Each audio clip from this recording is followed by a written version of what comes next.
Olá a todos, nós estamos no canal Superação, eu sou a Tânia e inscreva-se no nosso canal, porque a cada dia a gente tem uma entrevista diferente com exemplos de vida. Hoje nós vamos conversar com a Juliana, a Ju, né? A Ju, ela é deficiente visual, ela não nasceu dessa forma e isso aconteceu quando ela era adolescente. Então vamos ver a história da Ju, vamos ver as superações, também as dificuldades, mas é uma história de muitas conquistas. Então vamos conversar com ela.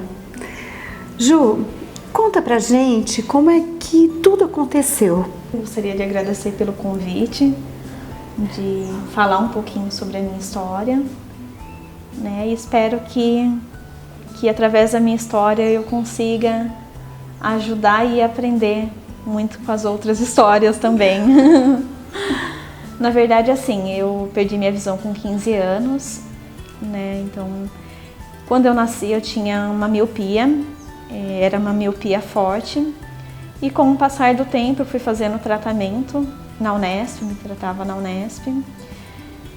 E quando eu já tinha 15 anos, eu estava enxergando super bem.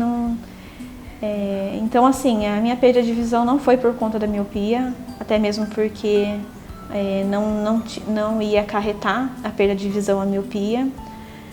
Mas depois de 2 anos, eu descobri que eu tive uma infecção no globo ocular. Foi uma perda de repente, eu fui na escola enxergando super bem. E quando eu estava na escola, deu tipo um apagão e daí eu não enxerguei mais nada. Desde então, né? E daí quando eu fui para a Unesp para ver o que tinha acontecido, eles, naquele momento, naquela época, eles não conseguiram trazer um diagnóstico certo, eles também não sabiam o que estava acontecendo. E daí depois de 2 anos eu consegui um encaminhamento para São Paulo, fiz todos os exames necessários e lá eu descobri que eu tive uma infecção no globo ocular. E foi devido a uma baixa resistência muito forte que eu tive. Nossa, e foi traumático? Como que foi depois disso, depois desse... Na verdade, assim, quando eu perdi minha visão, como eu não conhecia a deficiência, eu não sabia o que era ser deficiente, foi muito difícil para mim. Eu não entendia o que era ser deficiente. Então eu entrei em depressão. Eu fiquei 8 meses numa cama, sem andar e sem falar. Eu não queria conversar com ninguém. Tentei o suicídio, porque eu achava que o mundo tinha acabado por eu ter perdido a visão. E eu me sentia uma inútil. Eu falava, puta, agora eu não enxergo mais, então eu sou uma inútil. Não tem por que eu estar viva. Então eu não queria falar, não queria andar, não queria fazer nada.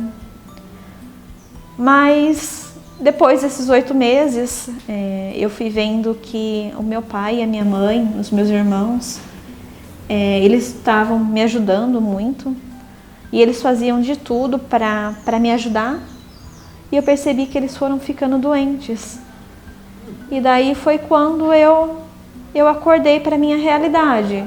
Eu falei, não, eu tô cega, mas eu tenho que ver uma saída para mim me virar. Eu tenho que aprender essa nova vida de ser cega. E foi então que eu conversei com a minha mãe e eu falei que eu queria voltar a estudar. Aqui em Botucatu eu não conhecia ninguém que tinha deficiência. Eu não sabia que existia Braille, eu não conhecia nada. E daí eu fui na Unesp, numa consulta, e daí a atendente, a médica que me atendeu, que era a doutora Bia, ela me falou que em Botucatu tinha uma sala de recurso, onde aprendia o Braille e dava o apoio em sala de aula. Eu falei, pronto, vou começar a estudar. E daí eu fui procurar, fui até a sala de recurso, que naquele momento era no Cardoso, e daí eu comecei a estudar, comecei a aprender o Braille. O Braille eu tinha muita pressa de de aprender, porque eu queria voltar a estudar. E depois de 8 meses em depressão, você falou assim, não, agora minha família tá doente, eu preciso levantar e preciso aprender. E queria, agora tinha pressa. Né? Daí eu tinha pressa.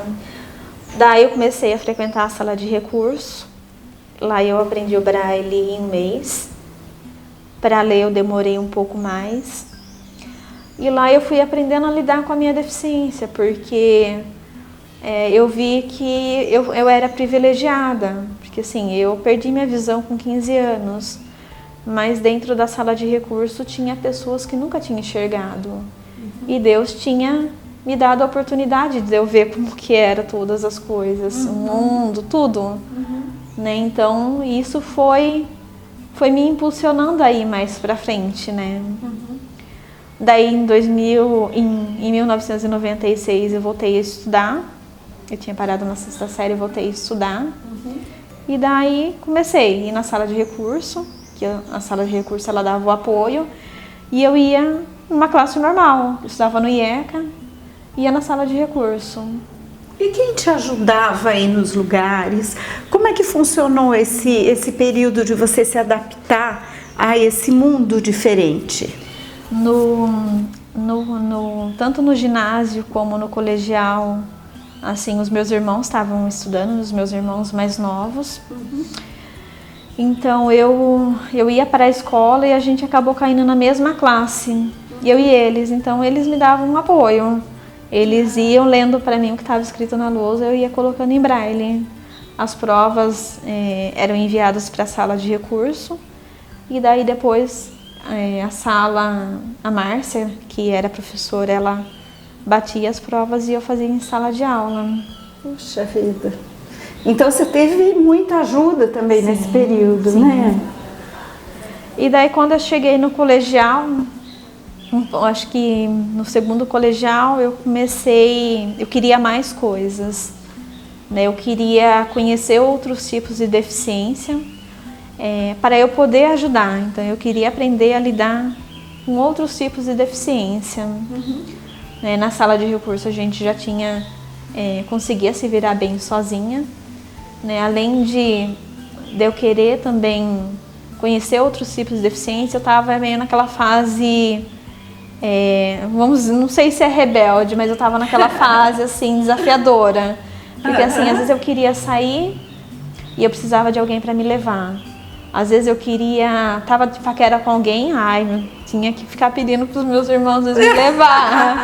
Né? Essa daí era a parte mais difícil, né? Então assim, eu entrei na entidade, na época era a casa da professora Lídia, e lá eu conheci muitos deficientes com outros tipos de deficiência. E nesse meio tempo, eu também comecei a aprender a andar de bengala sozinha na rua. Eu tinha uma amiga, né, e eu e essa minha amiga falamos, a gente precisa se virar, né, porque não dá pra continuar assim, né. Ela também? Ela também, e só que ela tinha nascido, eu não.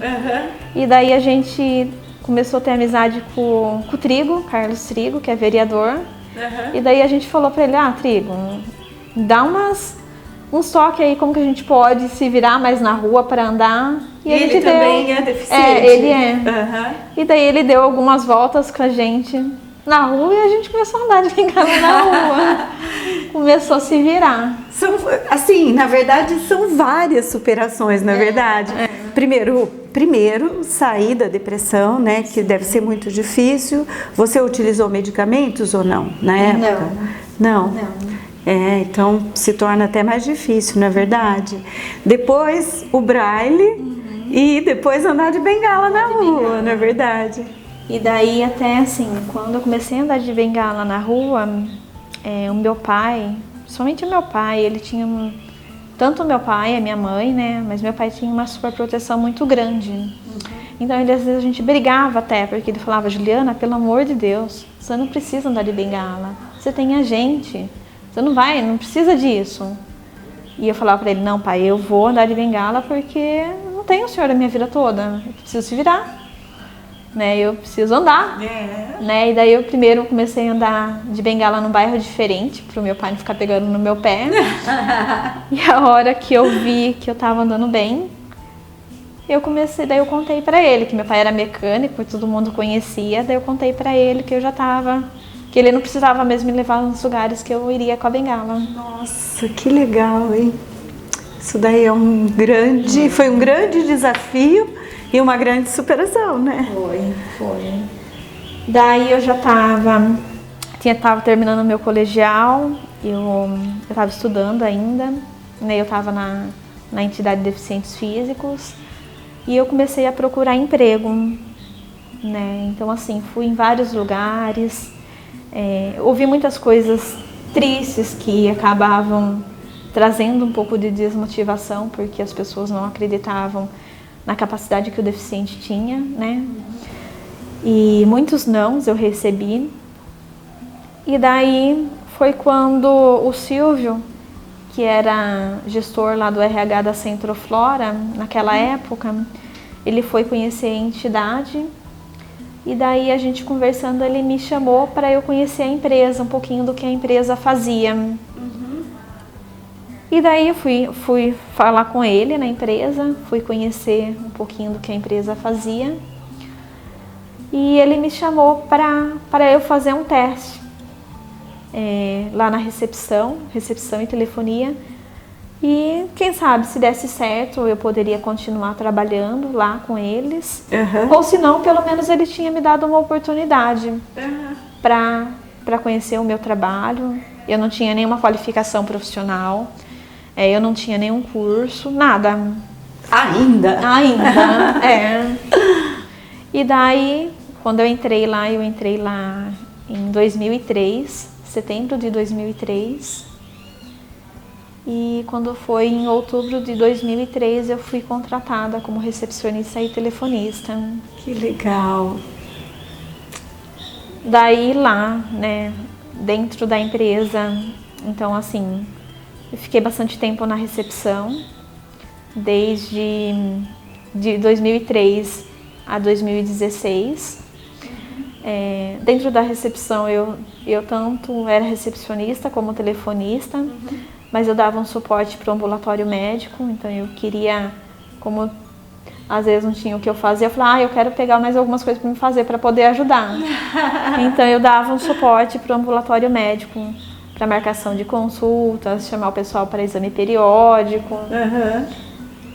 E daí em 2016, né, a gente já estava com uma nova gestora no RH e ela me convidou para eu... Antes disso, né, antes o Silvio estava na empresa ainda e eu sempre conversava com o Silvio, né, eu estava estudando. E eu falei assim, eu tinha terminado o colegial e eu queria fazer alguma coisa, não queria parar, né? Então a minha primeira opção de faculdade era Direito. E daí como eu consegui o emprego, eu falei, não, acho que Direito está muito longe para me fazer. Eu só tinha em Franca. E eu prestei o Unesp, né? Eu falei assim, não vou fazer Direito não, que está muito longe. Daí eu prestei Jornalismo. Jornalismo eu passei, fiquei na lista de espera, mas eu acabei não sendo chamada. E daí numa conversa que eu tive com o Silvio, e a gente conversando, ele falou assim, Ju, por que você está procurando faculdade, você está fazendo cursinho, né? Por que você não faz alguma coisa voltada à questão humana, né? Você gosta tanto de falar com as pessoas, lidar com as pessoas, você tem essa calmaria, né? Gosta de ajudar, né, as pessoas, né? Por que você não faz serviço social? Tenta, daí quem sabe você gosta. Eu falei, você quer saber? Eu acho que eu vou fazer mesmo, né? Eu vou fazer, vou tentar. Se eu não gostar, eu paro, mas pelo menos eu tô tentando, né? Vale a tentativa. Isso. E daí foi quando eu comecei a fazer faculdade. Fiz na Unifac, e daí foi aonde eu me encontrei. Fiz serviço social, me formei em 2012, e daí em 2016, com uma nova gestora de dentro do RH da Centroflora, ela me chamou para fazer a implantação do serviço social. Eu fiz toda a implantação do serviço. Nesse meio tempo, comecei a fazer um curso de terapia comunitária para uma outra formação, para também angariar um pouquinho na minha profissão e me ajudar, né? Nossa. Em atendimento. Parabéns, legal, hein? E em 2018, né, a Centroflora ela foi vendida a uma parte. E essa parte que foi vendida, as pessoas que trabalhavam nessa parte que foi vendida, ela foi transferida para a empresa Genutra, né, Centroflora Nutra, que é uma parte do grupo da empresa Givaudan. Entendi. E essas pessoas, por exemplo, que se sentem limitadas, têm medo, mesmo conseguindo um emprego e são portadoras de deficiência visual, elas pensam o quanto elas vão ter dificuldade, o quanto elas não têm braille, ou se tem braille, como que funciona isso? Na verdade, assim, hoje, eu acho que no momento que a gente vive, as empresas elas estão se trazendo acessibilidade para dentro delas, né? Hoje, no meu trabalho, eu trabalho dentro do RH. Na verdade, eu sou assistente de RH. Então, eu cuido de toda a parte de benefícios, do atendimento social, restaurante. Mas, assim, hoje tem o computador, que dá para você colocar o programa com ledor de tela. E o ledor de tela, ele fala tudo que tem na tela do computador, ele te ajuda bastante. Interessante. Né? Mesmo eu tendo o computador, eu utilizo o braille porque eu anoto muitas coisas, então eu uso bastante o braille. Dentro da empresa, hoje a empresa ela trouxe uma acessibilidade maior. Entendi. Porque como era uma empresa onde fica ali do lado da Duratex, é uma empresa que tem muitos matos, então hoje eles colocaram piso tátil, então tem uma acessibilidade maior para poder andar legal de bengala. Entendi. Mas assim, se a gente for pensar nas dificuldades que a gente vai encontrar, a gente não dá um passo. Então a gente tem que tentar fazer algo para ver se a gente consegue, né? Porque o não a gente já tem. É verdade. Né? A gente tem que correr atrás do sim, né? E só a gente indo atrás que a gente vai vendo as dificuldades e vai tentando mostrar para as pessoas aonde que precisa melhorar. Porque se a gente não mostrar o que é para melhorar, né? Então as empresas também não vão saber. É verdade. E assim, tem muitas pessoas, né, na sua condição de ter descoberto não, que ficou, né, que se tornou deficiente visual, outras nasceram assim. Você já deixou uma mensagem legal? Você tem mais alguma coisa para dizer para essas pessoas? Eu acho assim que independente de qualquer deficiência, né, eu acho que a gente não pode desistir, né, e achar que o nosso problema é o maior do mundo, né, e se a gente for olhar para trás, tem pessoas numa situação piores que a nossa, né, então a gente ainda é agraciado por isso, né. Hoje assim se fala muito em questão de inclusão e se fala muito em questão de preconceito, né, e eu vejo que cada um olha o preconceito de alguma forma. Para mim, o preconceito, eu nunca encontrei preconceito na minha vida. O meu maior preconceito foi a minha aceitação de perda de visão. Foi eu ter que me aceitar que eu era uma deficiente, que eu não enxergava. E do momento que eu aceitei que eu era cega e que eu tinha uma limitação, o meu olhar para todas as questões, ele mudou. Porque hoje eu vejo assim, que independente se eu sou deficiente ou não, cada um tem a sua dificuldade e a sua limitação. E a gente não pode desistir no primeiro não que a gente recebe. A gente tem que lutar e correr atrás. Que de alguma forma ou de outra a gente consegue tudo aquilo que a gente quer. Lógico, a gente tem que merecer. E tem que lutar, né, lutar. Ju, é isso mesmo, viu? Olha, eu te agradeço imensamente porque eu tenho certeza que tem muitas pessoas que estão nessa situação. E eu digo de limitações, gente, não é só uma limitação visual, física.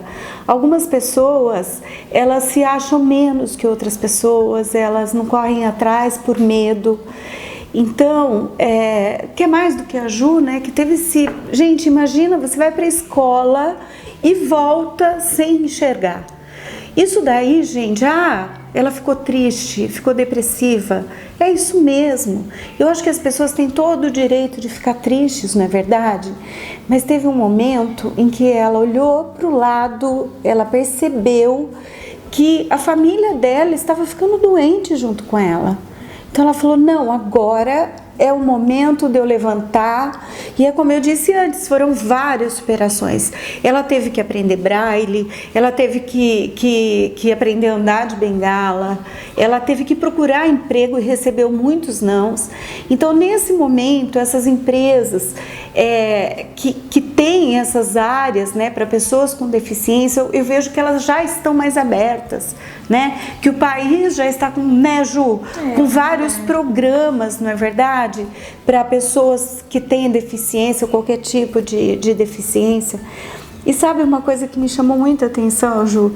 É que nessa sua caminhada, você foi muito forte, você foi muito proativa, você lutou mesmo, isso é maravilhoso de ver. Você não permitiu, depois que você, vamos dizer, que você viveu o seu luto, que você não permitiu que isso guiasse a sua vida, não é verdade? Sim. E a outra coisa é que apareceram assim pessoas muito boas na sua vida, alguns anjos, né, como o Silvio, que apontou alguns caminhos para você.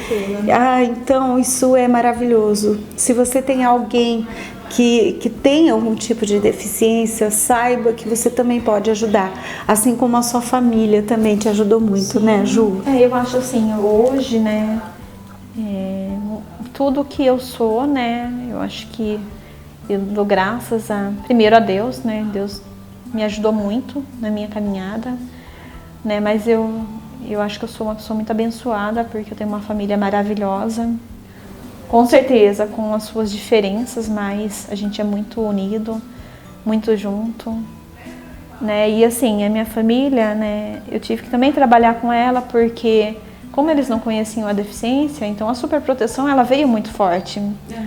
Né? Então eu fui mostrando devagar para minha família que eu tinha que viver minha vida. Lógico que eles poderiam ficar preocupados, mas que eu não ia deixar de fazer, eu tinha que viver. Isso. Né? E foi devagar também, que para eles também foi muito difícil. Né? E todo mundo de alguma forma contribuiu. Tanto, sei lá, na forma negativa, os nãos, que a gente recebe, como nas formas positivas. Isso mesmo. Porque é também nos nãos que a gente vê onde a gente precisa melhorar, é onde a gente tem que crescer, né? E é necessário. Lindo isso, Ju, é tão bonito, viu? Olha, obrigada pelo seu exemplo, pelo seu modelo de vida. Eu que agradeço. Tá bom? Eu posso te dar um abraço, né? Obrigada. Eu que agradeço. Obrigada. Obrigada a você. Gente, então inscreva-se no canal Superação Depoimentos no YouTube, clique aqui no sininho, certo? E veja ainda vários depoimentos e vários modelos de vida que vão te ajudar com certeza.